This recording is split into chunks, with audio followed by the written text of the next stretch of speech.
So I'd like to start by saying welcome. Thank you so much, everyone, for joining us today for the PKP Town Hall OMP Under the Spotlight. My name's Kate Shuttleworth. I'm Community Engagement and Outreach Librarian with the Public Knowledge Project. I also have with me today my colleague, Joanna, who is the Education Lead at PKP, and of course, Zoe Wake Hyde, who will be our presenter for today, and I'll introduce her more in just a moment. I would like to begin by sharing that PKP is a core facility at Simon Fraser University, and we respectfully acknowledge the Musqueam, Squamish, Tsleil-Waututh, Katzie, Coquitlam, Kayakite, Kwantlen, Semiahmoo, and Tsawwassen peoples on whose unceded traditional territories SFU's 3 campuses reside. I'm speaking to you today from my home on the unceded territory of the Katzie First Nation. And I welcome you, if you'd like to introduce yourself in the chat and share where you're calling from.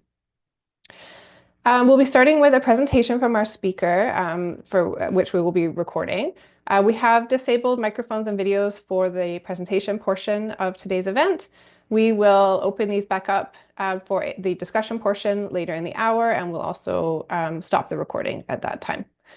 So we do ask you to remain muted when you're not speaking during the discussion. You're welcome to use the chat at any time. We'll be moderating and keeping an eye out for questions throughout the presentation. And we also have captioning enabled for anyone who wishes to use it. With that, I'll go ahead and introduce our speaker. I'm pleased to introduce Zoe Wake Hyde, who is PKP's Open Monographs Coordinator. Zoe joined PKP in 2024 to conduct a review on the community usage and needs for Open Monograph Press. We're excited to hear from Zoe today about the work she's been doing and help us sort of see the path forward for Open Monograph Press. So with that, I'll turn it over to Zoe. Thanks so much, Kate. Hi, everyone. I'll just get my bits and pieces up and shared.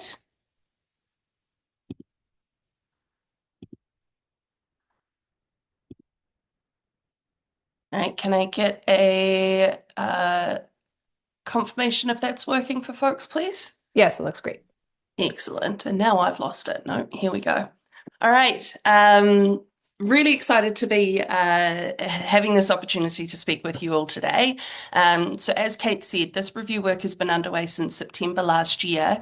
And the very important thing I want to put up front here is this session, this town hall that we have, is part of the process. So we have not completed the work yet. I'm not here to tell you very specific things that we are committing to on timelines. Engaging with the community is a really crucial part of how we move ourselves forward through this process. And so today's an opportunity for me to share what we've been doing so far, what we've been learning, the direction that the review is going. And then we have 2 portions where I'll be asking questions and giving you the chance to contribute your own questions and things like that too. So we'll start with a bit of a presentation. Again, all the caveats, it's not final. Then we've got a little portion where we'll be using Mentimeter if you're familiar with it. It's a very easy tool to use. I'll give you instructions before we dive in. And then we'll have time for an open floor discussion. And that's really where I invite you all to use the chat. We'll have you able to unmute and put on video if you'd like to speak. Once again, I can't promise I'll have all the answers, but I will write down the questions and make sure that they're accounted for in our work going forward. So with that, we can get underway. So for this first piece, I am going to start with a quick introduction to OMP. I expect if you're all here, you have some familiarity with it, but that can vary. So we'll make sure we've got a good shared grounding of what we're talking about with OMP. I'll then talk about the review, how we framed it and the guiding questions, and then go into our findings so far before moving into those more interactive pieces. So to start, Open Monograph Press is, of course, a platform offered by PKP. It was launched in 2013, having been developed, I believe, starting in 2011. And its purpose right out of the gate was to support the management and publishing of academic books, of scholarly books. The close partner at the time was Athabasca University Press, and the development was also led by John Walensky, who some of you may know through his association with PKP, and he was reflecting on the fact that he was publishing books and yet PKP wasn't providing any support for that, even if he saw it as a really important publishing pathway. So in the platform itself, it supports the workflow from submission of a manuscript through both internal and external review. You take it through editing processes and then through to dissemination, where it goes into a catalog and you can be sending it out through various discovery mechanisms with the kind of metadata stored centrally in OMP. With our beacon data, we've identified over 400 installs running worldwide, and those range from university presses, going back to that original use case, through to other kinds of institutional publishing programs, some in libraries. We have nonprofits, academic societies, and national and regional consortia who are supporting typically post-secondary education institutions. So this is a fairly well-established product. It's been out for more than a decade. Why we chose to undertake this review is really driven by what we've been observing in the open book publishing sphere. So there's been a lot of energy over the past several years, led by folks like COPIM in particular in the UK is one that I always look to, where they have a number of projects that have come out of that are really driving us forward and understanding how to do open book publishing well.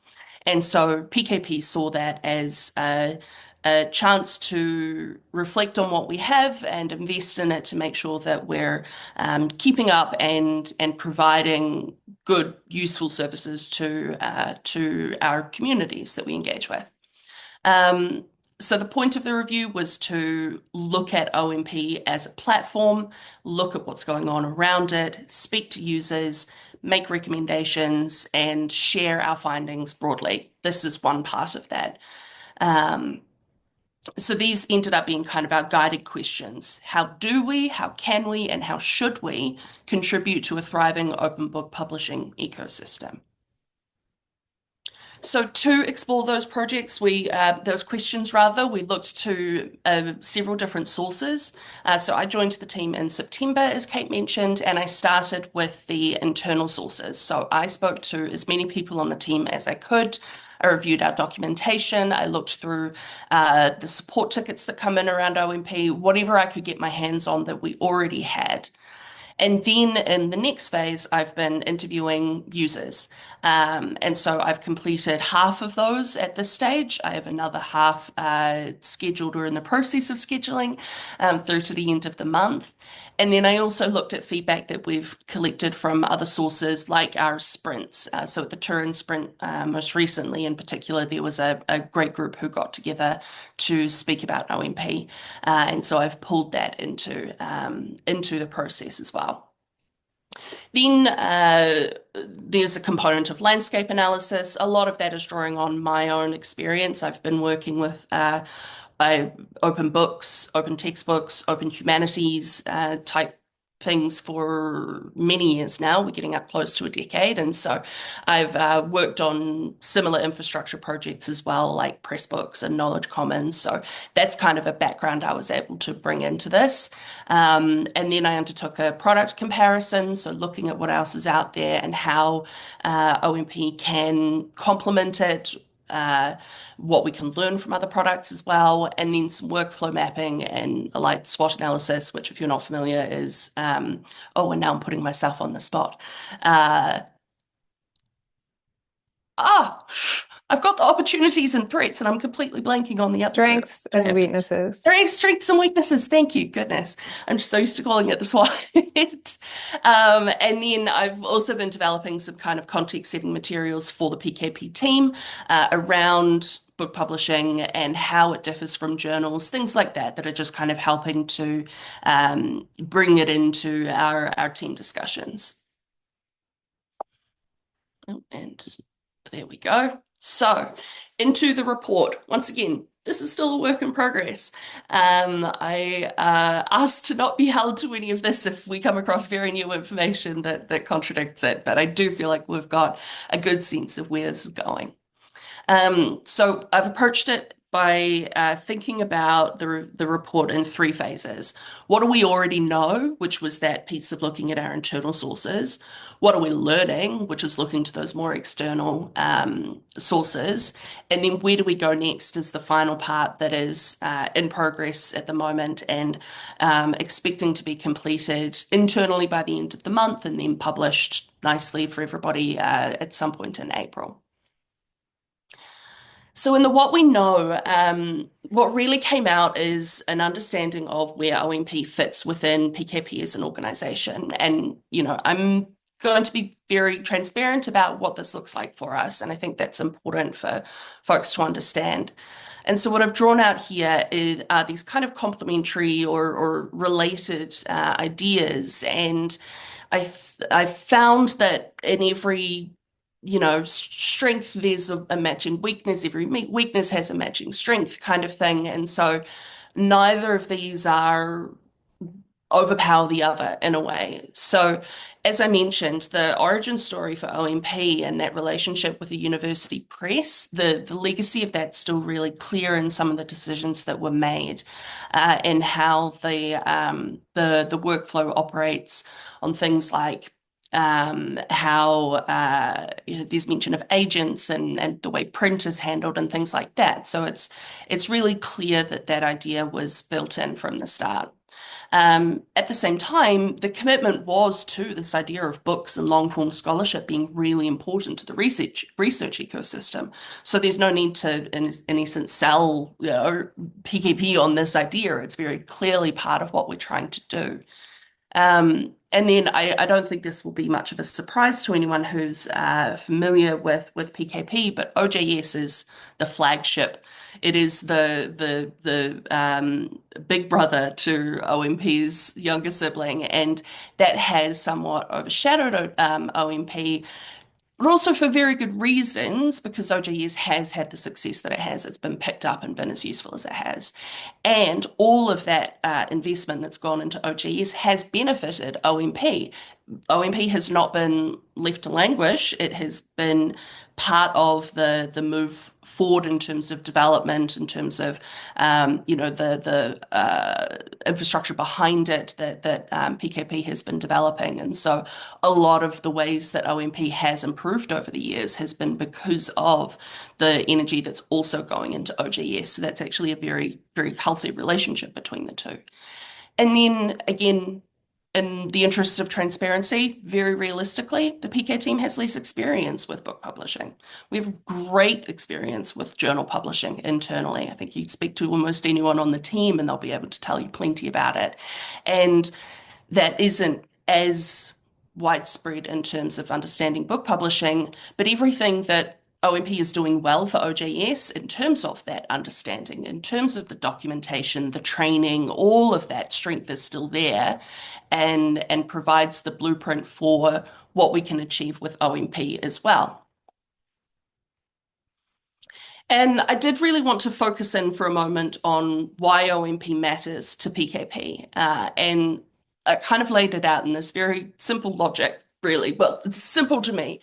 So if we reflect on PKP's purpose, which is to, with you, our global community, research, develop and support open infrastructure to increase the quality, diversity and accessibility of scholarly publishing, if we hold that to be true and that long-form standalone publications, which includes books, but other types as well, are an important part of that scholarly publishing that we're supporting, then it is true to our purpose to support better scholarly book, long form, standalone. You'll understand soon why I'm using many words there. It's important for us to support that kind of publishing, and the way in which we do so is by developing and maintaining OMP as a platform that can be used by you, our community. So then we move into what we're learning. And so this is a relatively short summary of what's been coming from the interviews and collected feedback so far. And it's the purpose of any, initial user research like these kinds of user interviews is to understand our people better. And the things that have come through loud and clear is that there's a really wide diversity of content types being published with OMP. Some people are just doing books. Many more are publishing theses and dissertations, reports, other kinds of things that don't quite fit into a book category. And trust me, I've spent a lot of time thinking about the book category and whether it's sufficient. And I'm at the point now where I don't think that it is. And then folks are also both creating new content using OMP and republishing existing works. So that might look like digitizing older publications that they have, republishing a few years after a book has come out, and maybe an author's been able to have their rights returned to them, backlist things. There's a lot there that's being republished as well. Then at the level of managing an install, customization has been a really clear theme too. That's an important part of how people are using OMP. They are needing to invest enough in it to make it work for them. And that, I think, is a really interesting note, perhaps compared to OJS, where I think out of the box, there is less need for that kind of work. And so there's a higher commitment taken by folks who are using OMP due to the nature of the platform and the ways that they want to use it. Almost everybody had things that they would publish with OMP, if not for something, some limitation, and I'll get into a few of those in the when I talk about product specifics. And then there's a really clear need from folks for better support for dissemination, indexing, PIDs, so persistent identifiers like ORCID, DOIs, and OJS sets a standard that we are held to in a way, which goes to the next point here, which is that many OMP users are also using OJS. Usually they adopted OJS first, and that's a really exciting kind of relationship there, and a great kind of signal that there are people, again, already in our existing communities who need this kind of infrastructure in addition to OJS that they're using.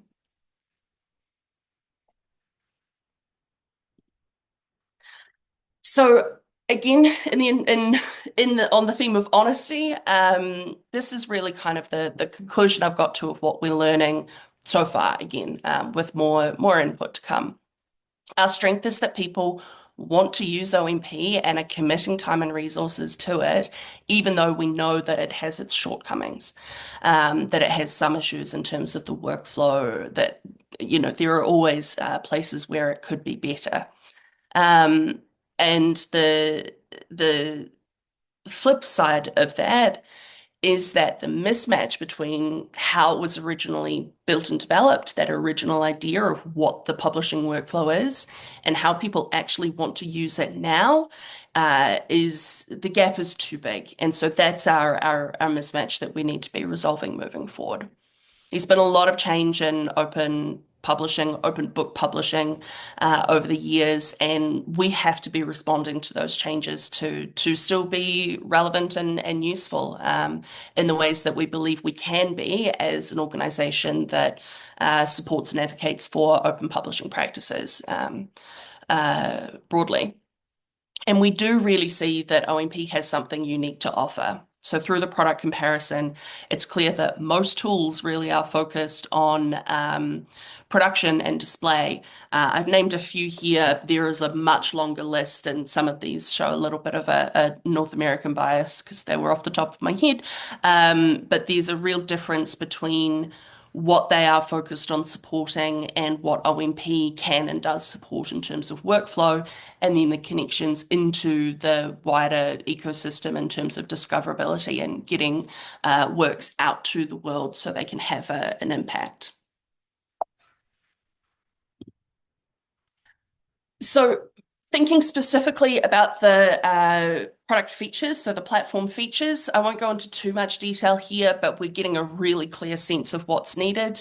Chapter handling is a big one. There is some concept of it.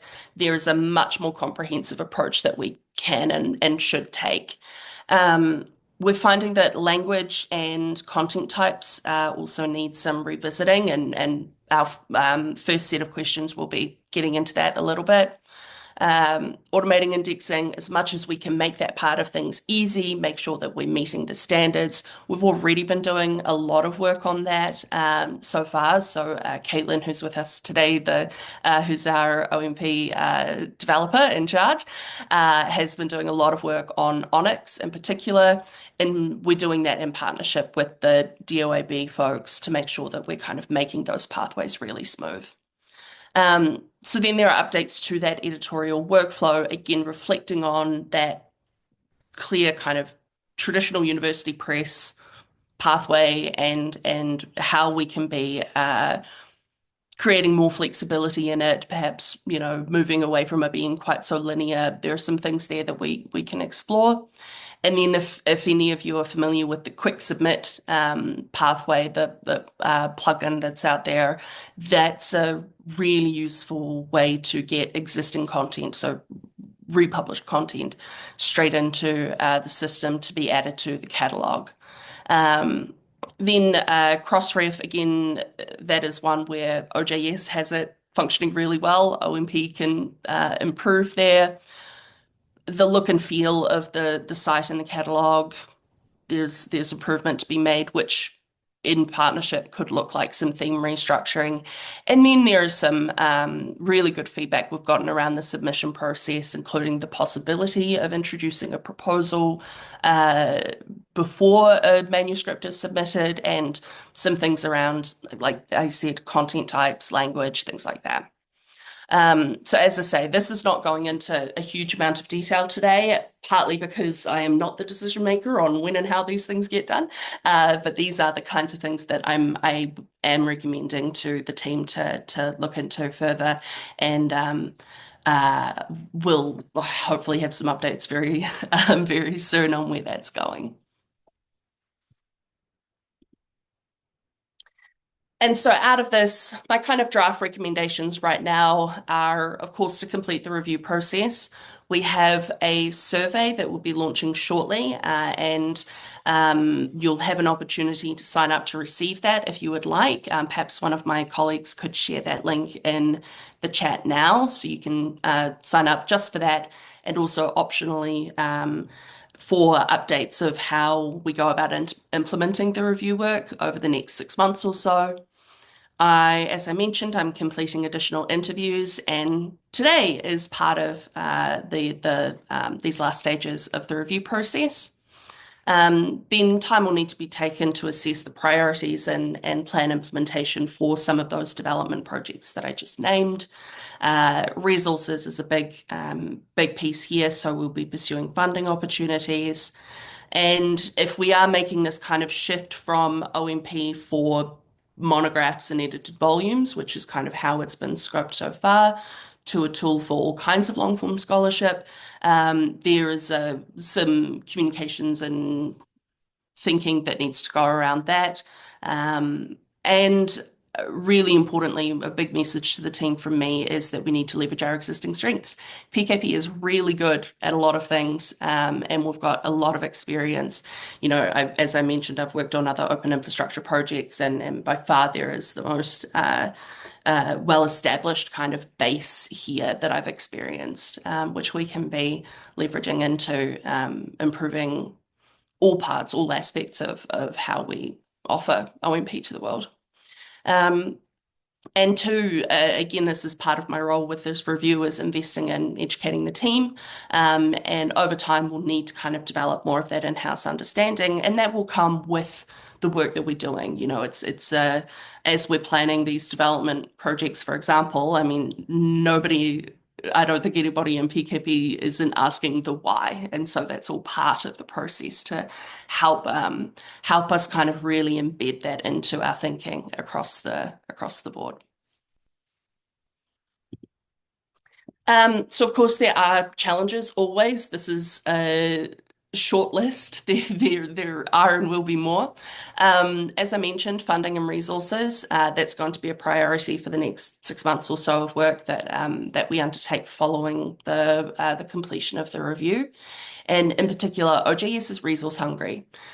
So if some of you are familiar with the ORA or ORE work that we're committed to, that is a big development undertaking, and uh, many parts of it will benefit OMP, and it will also mean some balancing of where we can assign resources. And as we're starting to kind of rethink this, the idea of what the core object is in OMP, there are differences in what is needed for that and what is needed for journals, and we'll just need to navigate that to make sure that we're not creating unnecessary complexity by deviating too far, and also serving the highest priority needs of each of those use cases. And there's risk of trying to be everything to everyone. This is very common. I've found it again in lots of open scholarly infrastructure projects. There's a lot of ambition, there are a lot of great ideas, and the hardest part is actually being focused in on what it is that you're delivering, which requires that understanding of what other people are offering and how our tools can interact and complement each other, rather than trying to be the one tool to rule them all, essentially.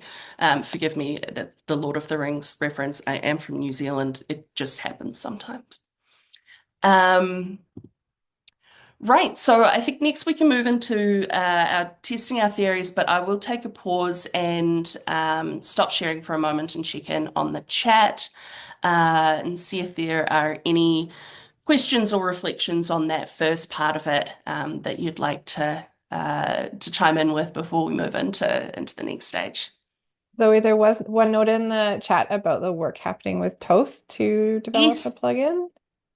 Excellent. Thank you for that, Toby. Delighted with it. This is another great example of the work that has already been happening along the way. And so we're excited to see what can come from, again, this combination of tools that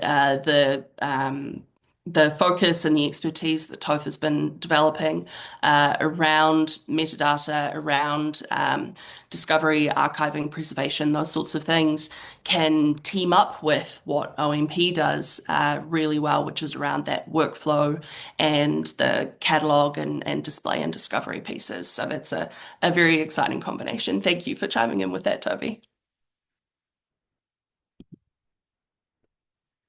Okay, one moment. I've just lost my window that has all my questions in it. And so for this next portion, the way that we do things is to use a tool called Mentimeter.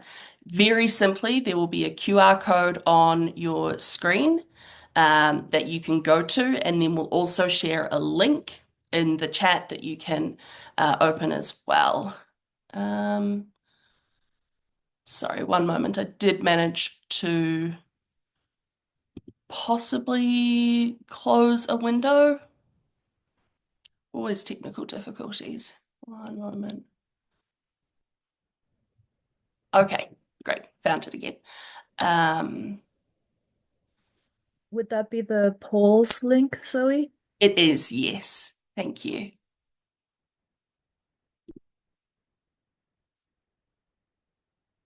And it won't work just yet. I need to have it in the right state on my side, but I want to share first. And then if I present, hopefully that is visible to you. Now, this first question, it's just a fun question while we get going. There's certainly no expectation that you share this if you're not comfortable doing so, but I wanted something up as we get sorted. So again, you can open the QR code, or you can follow the instructions at the top here to join at menti.com using the code, or that link that's been shared in the chat.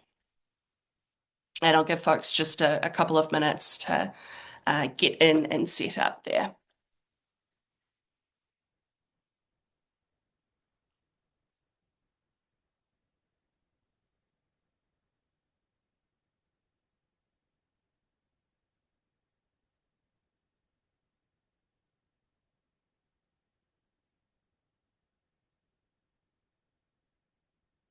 And actually, I'll mention, I just realized I forgot to include that part of our motivation for this review work and the need for it is that we have been working towards and are now officially a service provider partner with the Open Book Collective.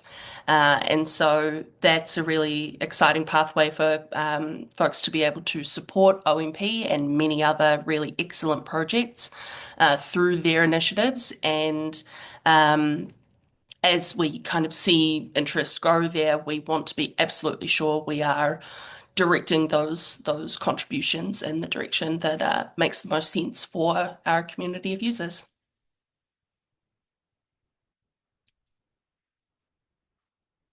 I'll just give it another short moment, but we might be close to having folks in.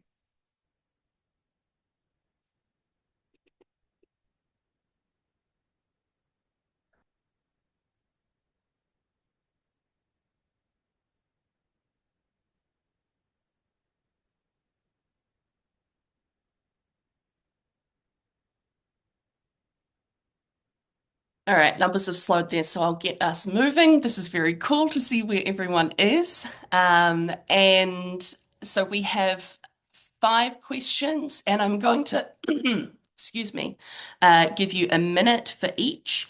And just note that as you're entering, you do need to hit submit at the bottom of your page. So you can change your answers around and then hit submit, and then they'll show up here on screen. All right, let's go. First question. What comes to mind for you when you hear the term long-form scholarship? 1 minute, off you go.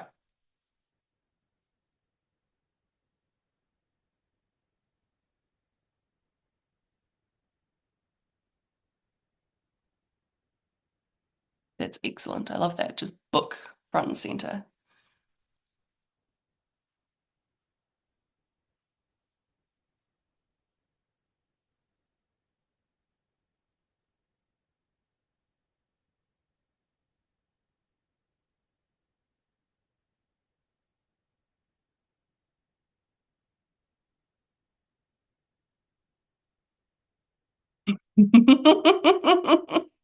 Please just say book. Note taken. Okay, just a few seconds to go. We'll give it 5, 4, 3, 2, 1. Okay, fantastic. Thank you.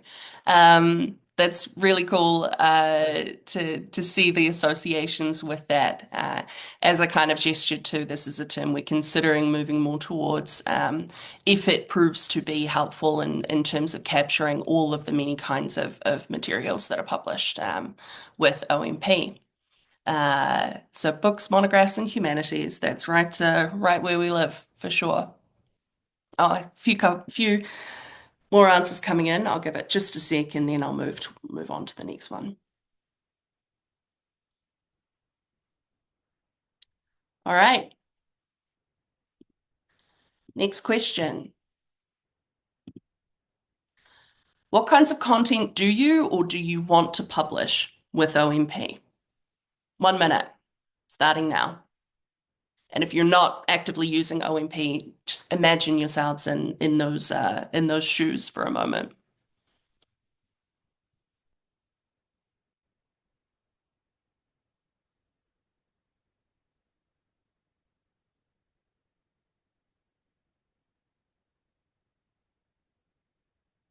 Oh, this is fun.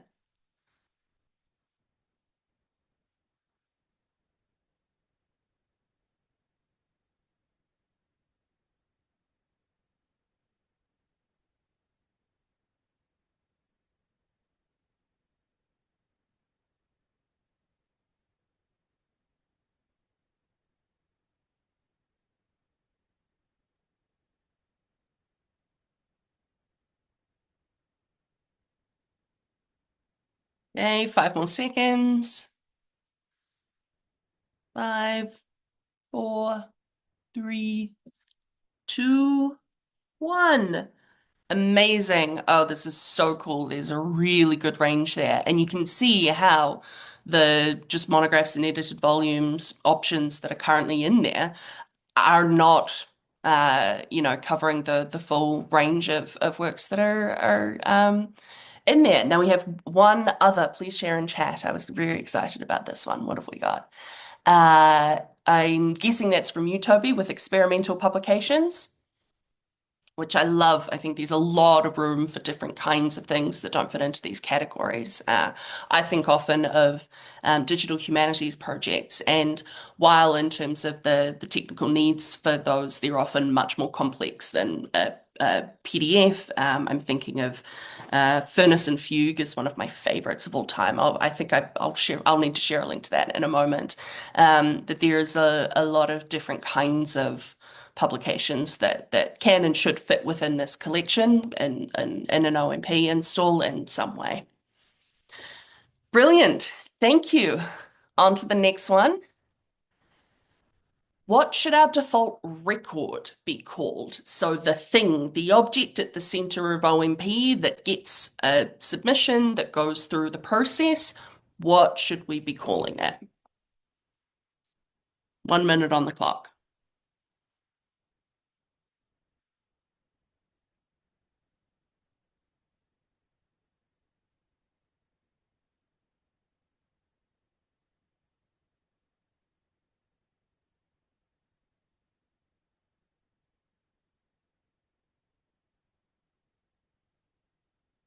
And actually, I didn't include an other here, but if you have another idea, drop it in the chat and we'll take note of that too.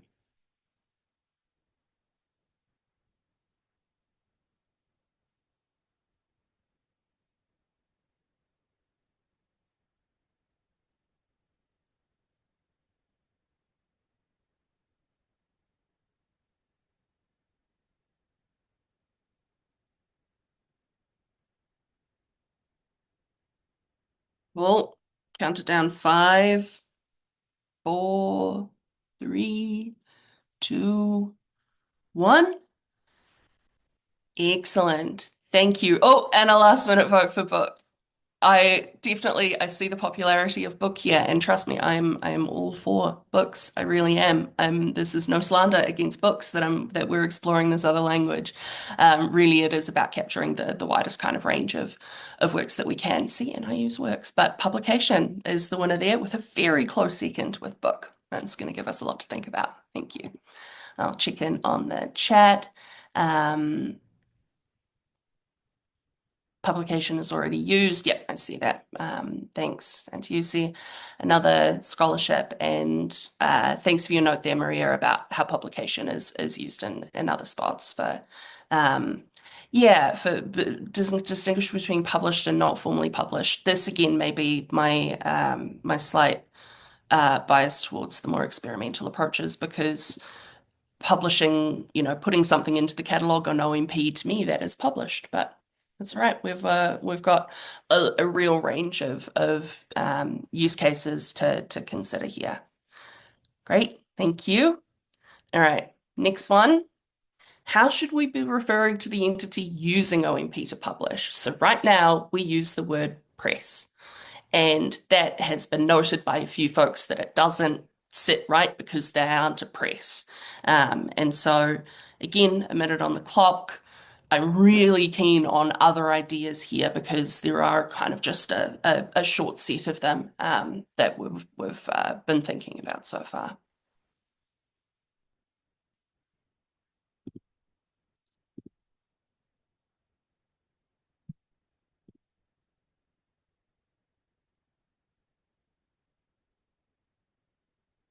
Okay, that's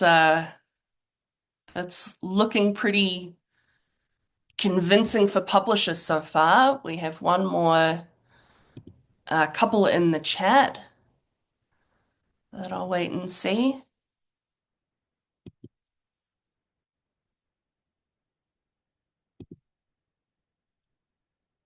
And just a few seconds left.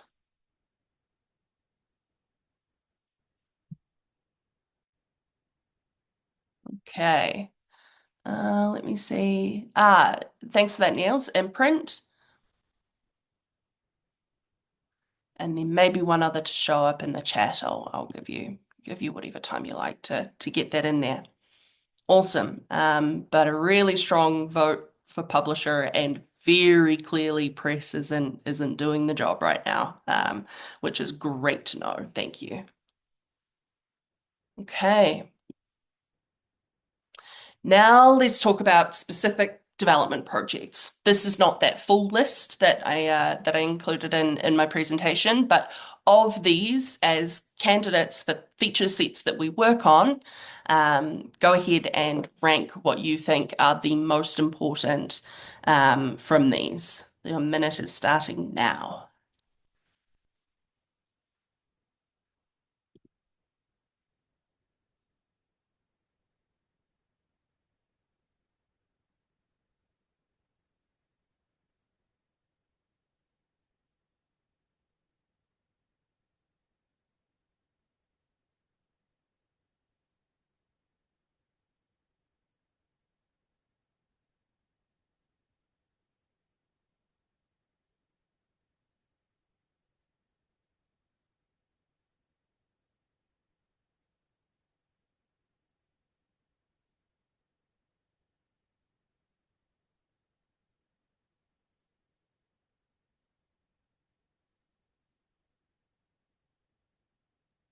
This is fun. It's hopping all over the place.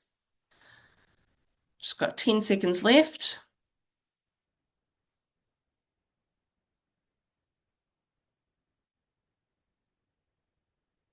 Another 5 seconds.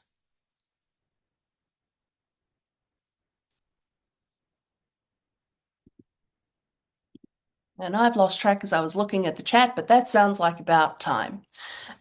Um, Excellent. This is really, really cool. I'll be very honest, adding the proposal stage to the workflow, I wasn't expecting to be quite that popular, but it's excellent to see that that is on people's minds. And I'll be looking to the chat for those other options as they roll in.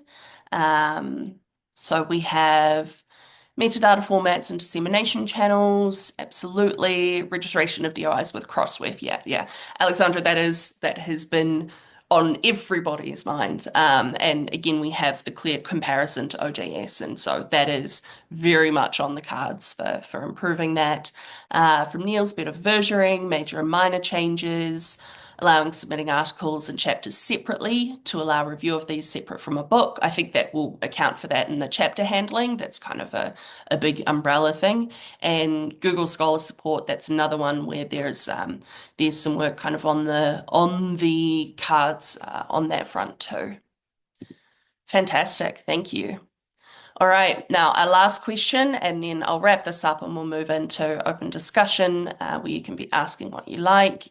And this is a really big, open, big dreams, blue sky, however you like to think of it.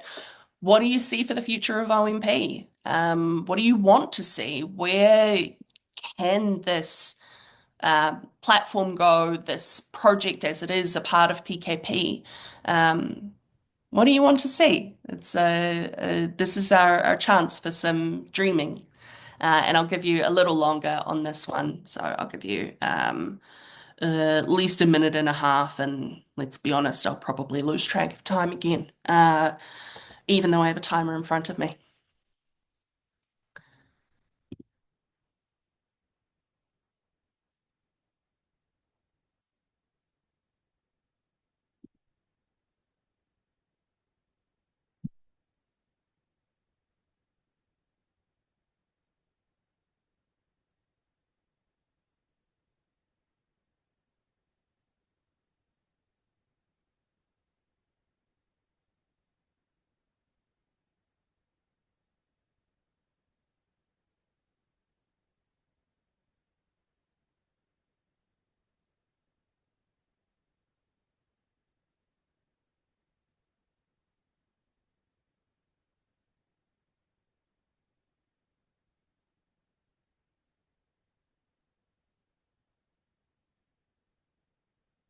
Another 30 seconds or so.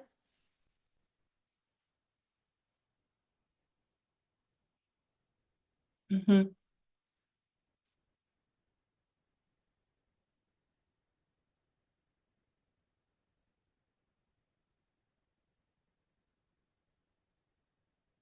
Yeah, this is really exciting. Lots of alignment here with what we're starting to move towards, as you know, through the results of this review so far. Um, and that's time. But I'll leave this open for a while, so you can all continue to add in as you like. Um, some really cool ideas in here, and I really appreciate that you all kind of see this OJS relationship in a way as something that we can be using as the standard to hold ourselves to, and that we can be leaning into as this combination of tools being really helpful for folks in your positions who are doing really exciting stuff in open publishing. Amazing. Okay. Like I said, I'll stop that share for now. And with that, we can open up for questions and discussion. I do have a couple of prompt questions that we can use if you like, but if anybody has been sitting on something, now's your time. And I'll just ask that my colleagues let you all unmute and turn on video if you would like to. You're also very welcome to ask questions in the chat.